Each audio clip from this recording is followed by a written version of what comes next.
What is up, YouTube? My name is Rob, and you'll see my 86 Trans Am sitting right behind me. If you're here, you're probably here for one reason, and that's to see a C4 suspension getting retrofitted into a third gen. You're in luck, because sitting right to the left of me here is a suspension out of a 1990 Corvette, and it will be making its way into my third gen Trans Am.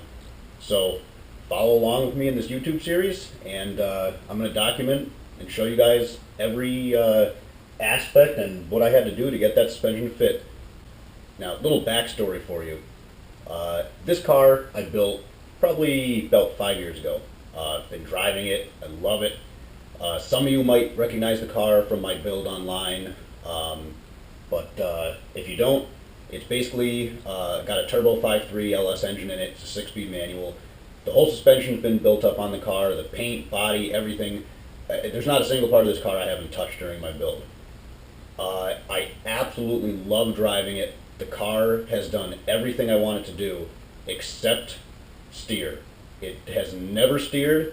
I've tried everything I can possibly try, multiple alignments, the entire front steering system's rebuilt. I even went as far as to spend $1,200 on a high-performance racing gearbox for it. It's a Delphi 600 design, I believe is what they called, and I am still not happy. It doesn't steer like rack and pinion steering. It doesn't feel like a modern car, and that's what I want out of this build. So originally I wanted to try to get a power rack system into the factory suspension. I did a lot of research online, and it just seems like everyone that attempted it didn't have good luck. The steering had bad characteristics. There was just one part of it that they weren't really happy with. So that got me thinking outside the box, and I said, you know what? If I can't get a power rack to fit on the factory suspension, then I'm going to put a suspension into the car that a power rack does work with. And lo and behold, you can get these out of a C4 Corvette for relatively cheap. I got lucky on this one and paid a bit less than what they normally go for. But even still, you can find one of these for $500 or $600 pretty regularly, which, you know, if you know the price of even just an aftermarket K member for the third gen, that's a smoking deal. But this is a very popular swap on the hot rod pages. A lot of guys have put these into hot rods, and nobody has anything bad to say about them.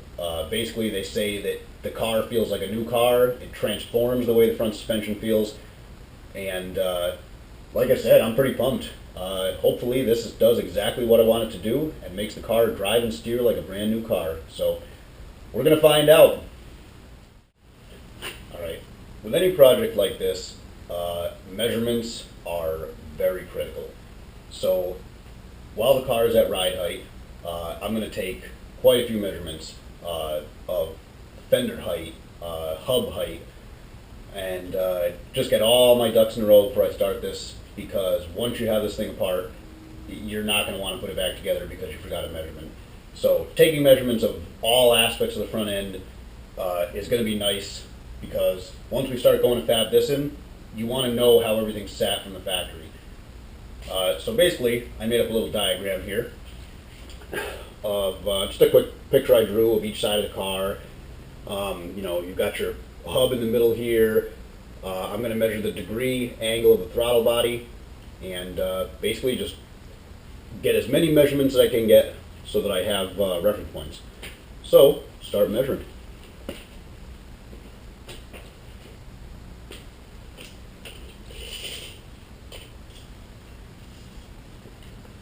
Fender height from the ground. So 26.5. Let's check the other side.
trusty little degree wheel here.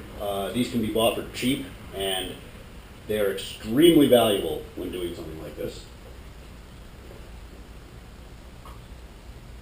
Stick that there.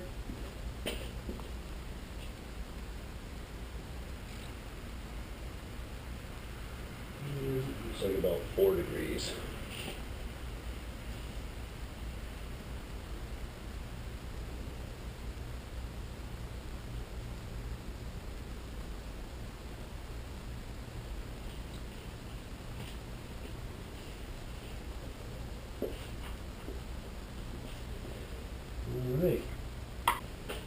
Alright, one measurement I did forget that I wanted to take was tire height to fender lip.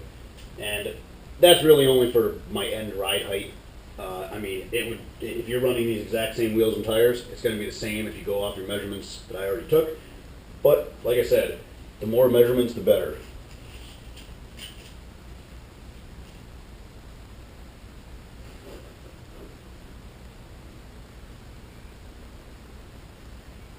Two inches.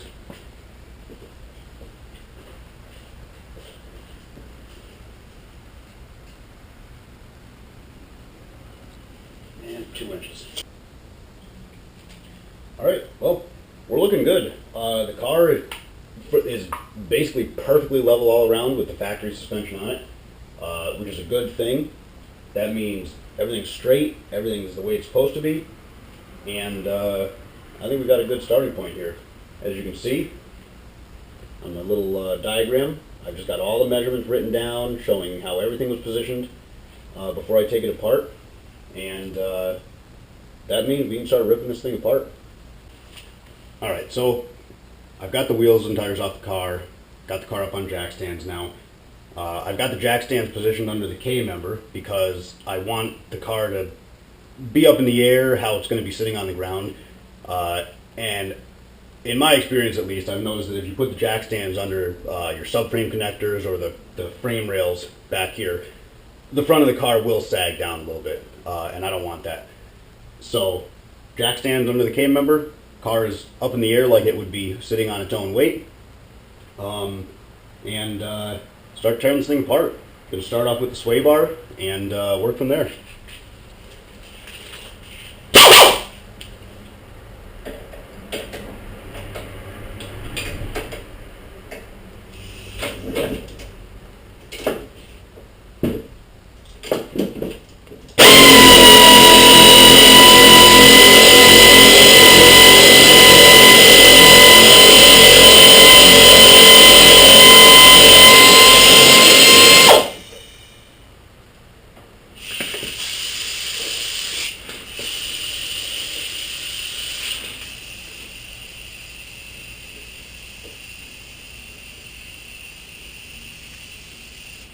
The other side. Don't mind my leaky air tools. They've seen a lot of use.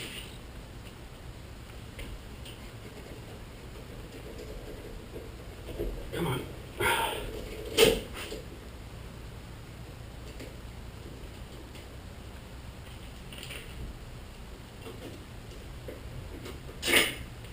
Alright, put these back together. I don't know if I'm going to be reusing these. I would assume probably not, but you never know. I'm going into this kind of blind. I don't know what's going to be involved to get this Corvette suspension in here, so we'll take it as we go. All right.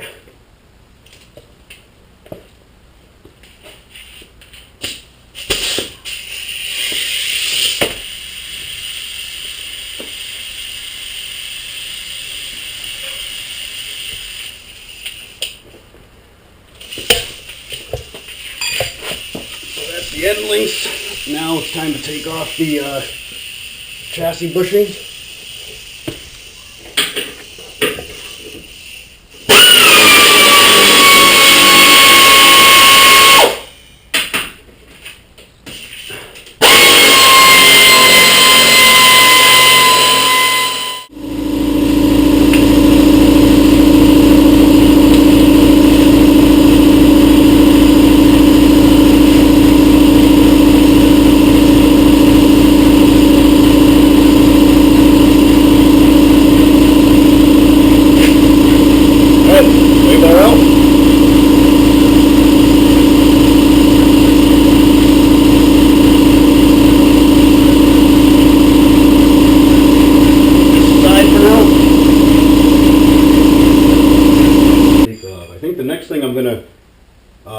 take out of here is the steering system, the whole linkage, tie rods, and all that.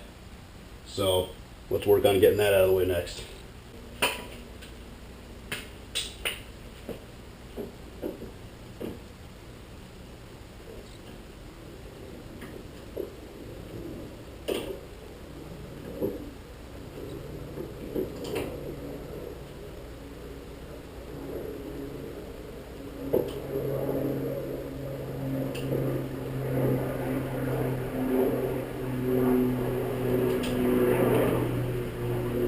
You gotta love cotter pins. I'm just kidding. Don't know what size that is.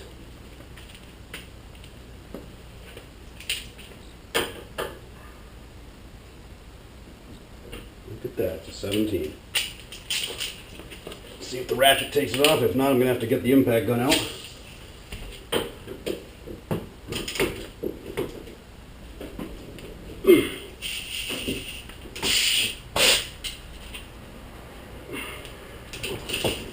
If I went the right way.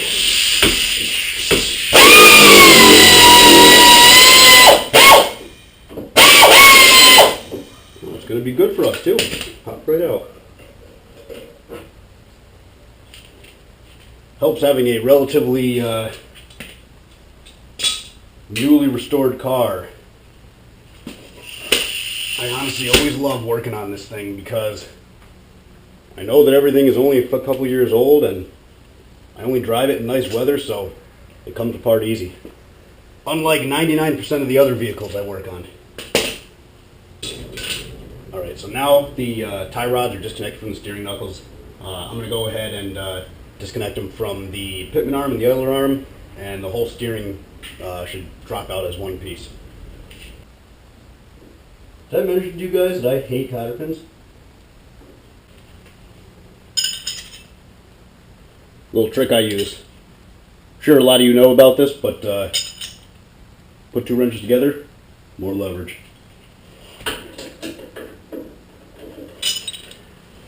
Alright, well, after an all-out battle with a cotter pin, this thing's ready to come off.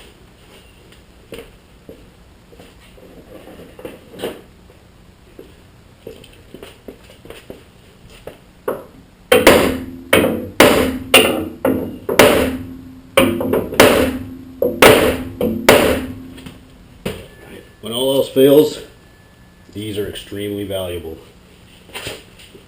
And this is just your generic pickle fork.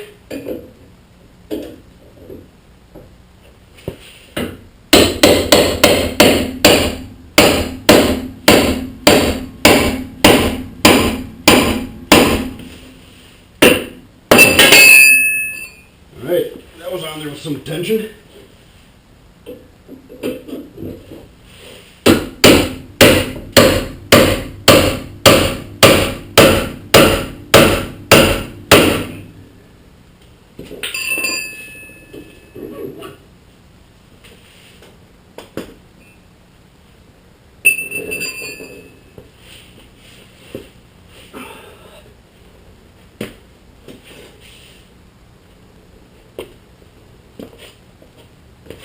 Alright, and there you have it.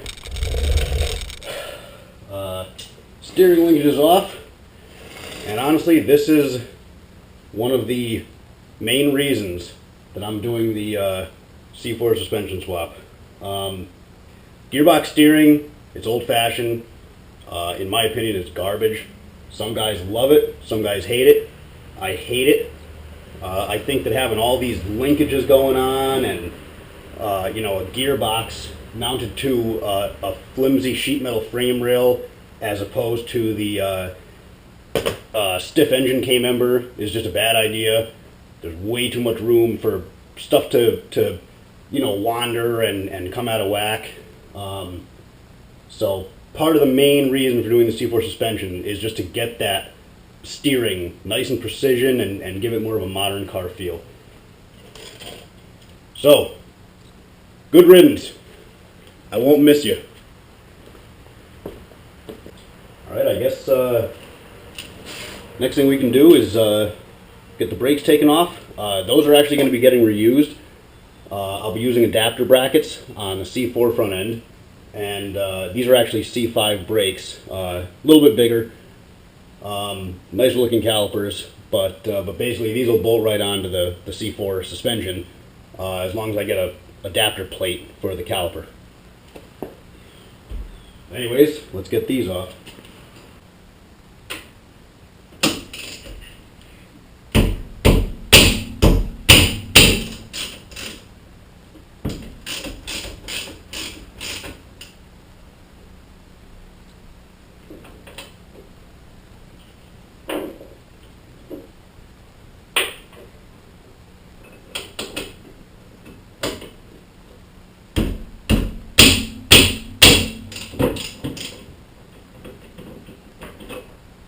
There we go.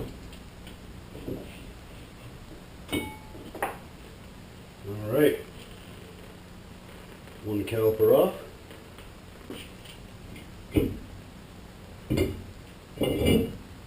Rotor off.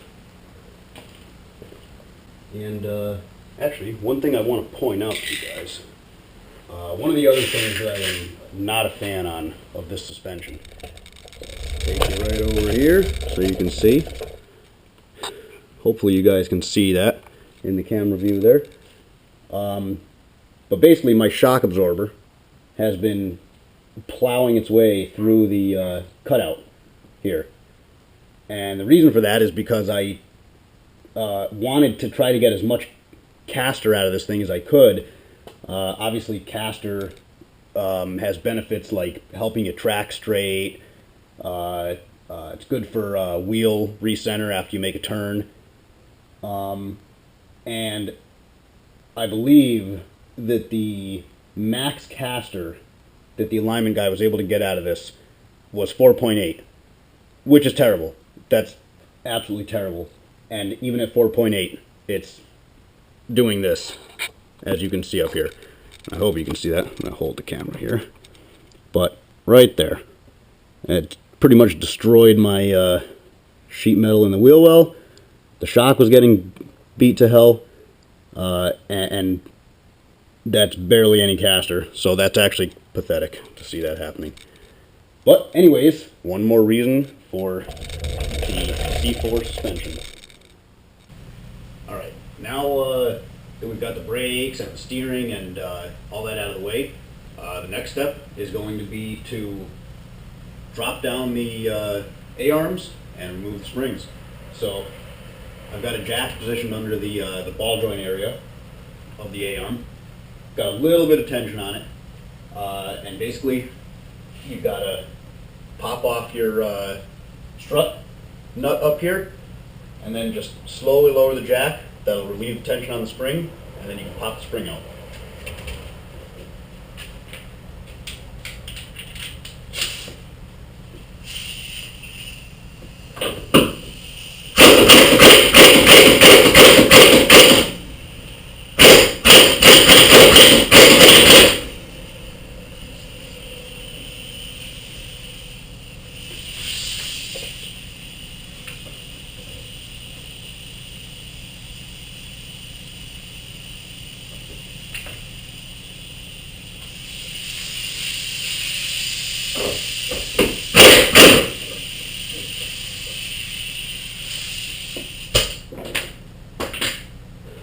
So we've got our strut nut removed, and now I'm going to slowly lower this down and relieve the tension on the spring.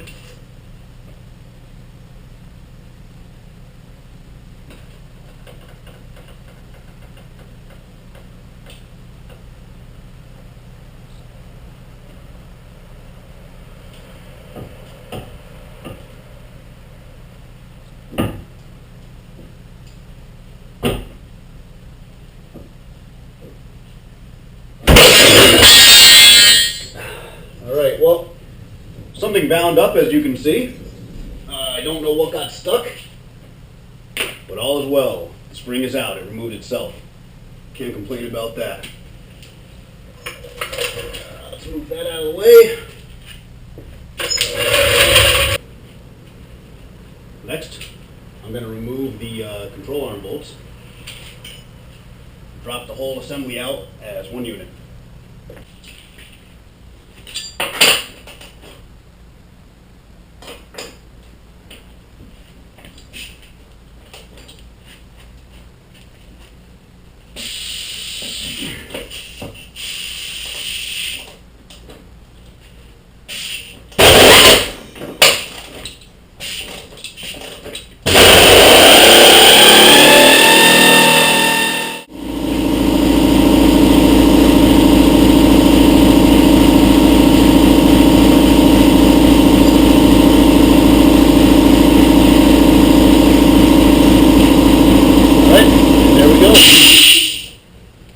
Now that's out of the way. Alright, I'm going to make my way over to the other side and get that popped out.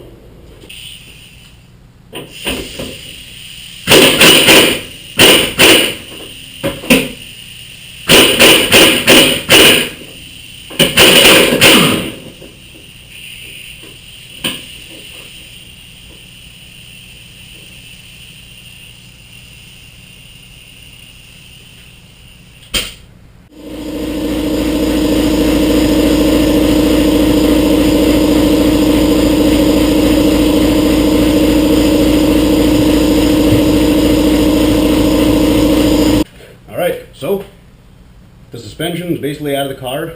I'm going to leave the K-member in for now because in my next video I'm actually going to make a couple of jigs. The first jig is going to be a brace that basically goes across the top of the strut towers and bolt to the engine. And what that's going to do is it's going to keep the engine where I want it. It's going to keep it exactly where it was mounted on the BMR K-member.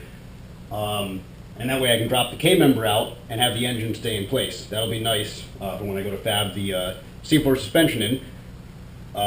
So I know exactly where to run the engine mounts to in that. The other brace I'm going to make is actually going to go in place of the Wonder Bar. It's going to be a heavy-duty steel brace. It's going to bolt to both sides of the front subframe.